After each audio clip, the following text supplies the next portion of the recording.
អនុញ្ញាតជំរាបសួរបងប្អូនទាំងអស់ដែល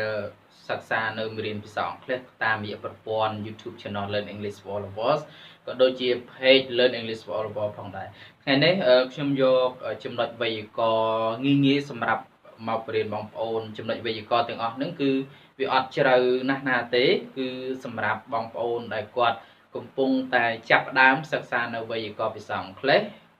និយាយរួមទៅគឺវេយ្យាករណ៍ភាសាអង់គ្លេសក្នុងថ្ងៃនេះគឺទាក់ទងជាមួយនឹងការសិក្សាភាសាអង់គ្លេសដែលសម្រាប់បងប្អូនដែលជាសិស្សឬក៏និស្សិតដែលកំពុងតែសិក្សាភាសាអង់គ្លេសថ្នាក់ដំបូងអំពីរបៀបក្នុងការប្រើប្រាស់ there is and there are អូខេចង់ដឹងតើរបៀបក្នុងការប្រើប្រាស់ប្រភេទនៃវេយ្យាករណ៍ទាំងអស់ហ្នឹងយើងមានលក្ខណៈខុសគ្នាយ៉ាងម៉េចបងប្អូនមកសិក្សាជាមួយនឹងខ្ញុំដូចតអូខេអញ្ចឹងនៅក្នុងចំណុចនៃការសិក្សានៅវេយ្យាករណ៍ភាសាអង់គ្លេសគឺរបៀបក្នុងការប្រើប្រាស់ there is and there are គឺវាមានលក្ខណៈខុសគ្នាបន្តិចកាលណាបងប្អូននិយាយពាក្យថា there is there are ហ្នឹងគឺបើយើងប្រែទៅប្រែថាមានណាប្រែថាមានអូខេអញ្ចឹង there is គឺបងប្អូនដឹង there is ឬក៏ there are ចំណុចទី1គឺខ្ញុំនិយាយអំពី there is សិន there is ហ្នឹងគឺប្រើ there is ឲ្យ plus singular subject ណា singular subject មានន័យថាប្រធានដែលជាឯកវចនៈហ្នឹងគឺរបស់មានតែមួយឯងអត់មានដល់ពីរគឺរបស់មានតែមួយហ្នឹងគឺប្រើគេឲ្យឈ្មោះថា singular ហ្នឹងគឺមានន័យថាឯកវចនៈអូខេអញ្ចឹង there is គឺ plus singular subject មានន័យថាsubject ហ្នឹងប្រធានដែលជាឯកវចនៈគឺប្រធានមានតែមួយឯងហើយសម្រាប់ there was ណា there was ក៏ដូចគ្នាដែរគឺ there was plus singular subject មានន័យថាប្រធានជាឯកវចនៈដែរក៏ប៉ុន្តែ there was ហ្នឹងគឺគេប្រើសម្រាប់ប្រភេទនៃ subject ឬក៏សកម្មភាពដែលវាបានកើតឡើងក្នុងអតីតកាលសម្រាប់ there is គឺប្រើនៅក្នុងបច្ចុប្បន្នកាលក៏ប៉ុន្តែសកម្មភាពរបស់វាហ្នឹងគឺនិយាយអំពីប្រធានតែមួយទេប្រធាន subject ដែលជាប្រធានហ្នឹងមានតែមួយទេហើយមួយទៀត there has been ហ្នឹងក៏ប្រើបន្ទាប់ពី there has been ហើយ plus singular subject គឺប្រធានរបស់វាមានតែមួយដែរគេប្រើនៅក្នុងប្រយោគដែលជា present perfect ណា there has been ហើយ plus singular subject មកគឺនៅក្នុងសកម្មភាពរបស់វាបានកើតឡើងក្នុងអតីតកាលក៏ប៉ុន្តែអត់ទាន់បញ្ចប់ទេបន្ទាប់អត់ទាន់បញ្ចប់មកដល់ឥឡូវរហូតដល់អនាគតកាលទៀតក៏អត់ទាន់បញ្ចប់ដែរអញ្ចឹងគឺប្រើប្រយោគthere has been គឺប្រយោគ present perfect អូខេខ្ញុំឧទាហរណ៍មួយអំពី there is ឧទាហរណ៍ថា there is a storm approaching មានន័យថាមានខ្យល់ព្យុះមួយហ្នឹងកំពុងតែមកគៀក approaching ហ្នឹងគឺមានន័យថាកាន់តែជិតណាកាន់តែមកគៀកមកដល់ហើយអញ្ចឹង there is ហ្នឹងគេឲ្យឈ្មោះថាsingular ណា singular ហើយពាក្យថា a storm ហ្នឹងក៏ singular ដែរអញ្ចឹង there is plus subject a storm ហ្នឹងក៏ឲ្យឈ្មោះថាជាប្រភេទនៃ subject ណាអូខេ there is a storm approaching មានន័យថាមានខ្យល់ព្យុះហ្នឹងគឺកំពុងតែមកគៀកហើយអូខេបន្ទាប់មកទៀតគឺប្រើពាក្យ there was ហើយ plus singular subject ដូចគ្នាឧទាហរណ៍ថា there was an accident last night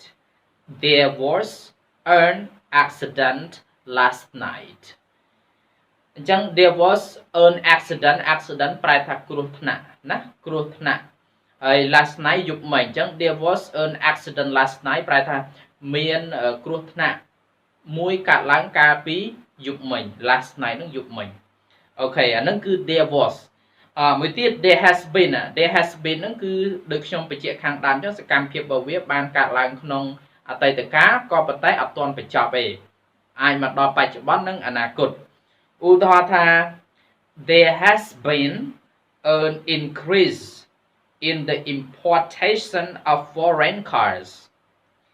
there has been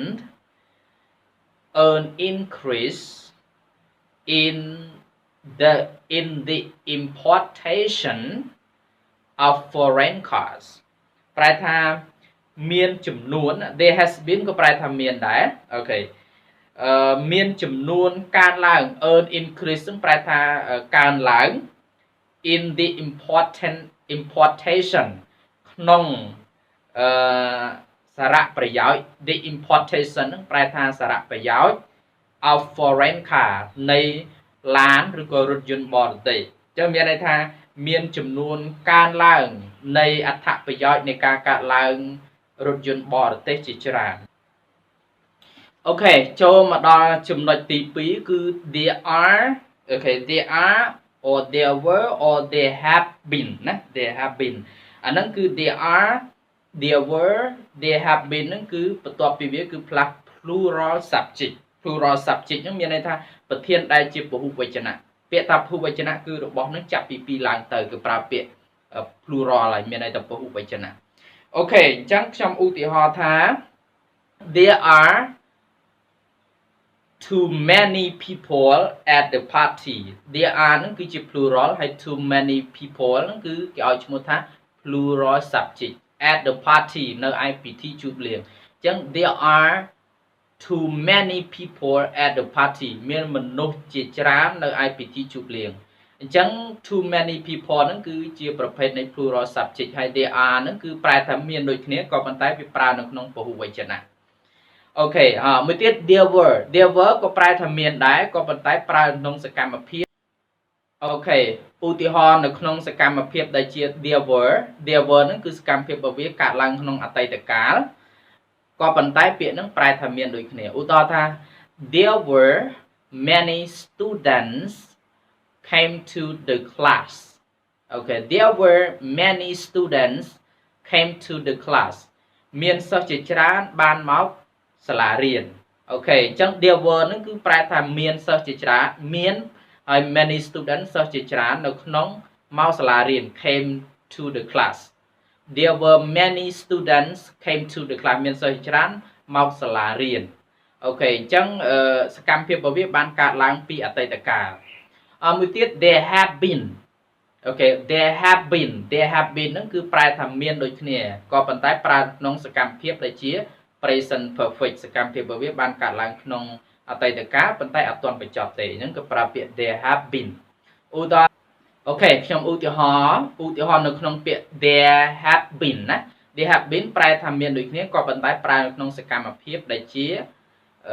present perfect សកម្មភាពរបស់វាគឺកើតឡើងនៅក្នុងអតីតកាលហើយបានបន្តមកដល់បច្ចុប្បន្ននិងអាចទៅដល់អនាគតកាលប្រើពាក្យ there have been ឧទាហរណ៍ there have been many Buddhist monks in the Buddhist monastery there have been many Buddhist monks in the monastery ប្រែថាមានព្រះសង្ឃជាច្រើននៅក្នុងវត្តអារាមអញ្ចឹងសកម្មភាពរបស់វាគឺអាចនិយាយទាក់ទងជាមួយនឹងព្រឹត្តិការណ៍ដែលកើតឡើងក្នុងអតីតកាលហើយបានបន្តមកដល់បច្ចុប្បន្នក៏នៅមានព្រះសង្ឃហើយអាចទៅដល់អនាគតកាលទៀតអញ្ចឹងបានគេប្រើនៅក្នុង there have been ហើយ plus plural subject ហ្នឹងមានន័យថាប្រធានដែលជាពហុវចនៈកាលណាប្រើពាក្យពហុវចនៈគឺរបស់នឹងចាប់ពី2ឡើងទៅអូខេអរគុណជម្រាបលាហើយជួបគ្នានៅវីដេអូក្រោយៗទៀតបាយបាយ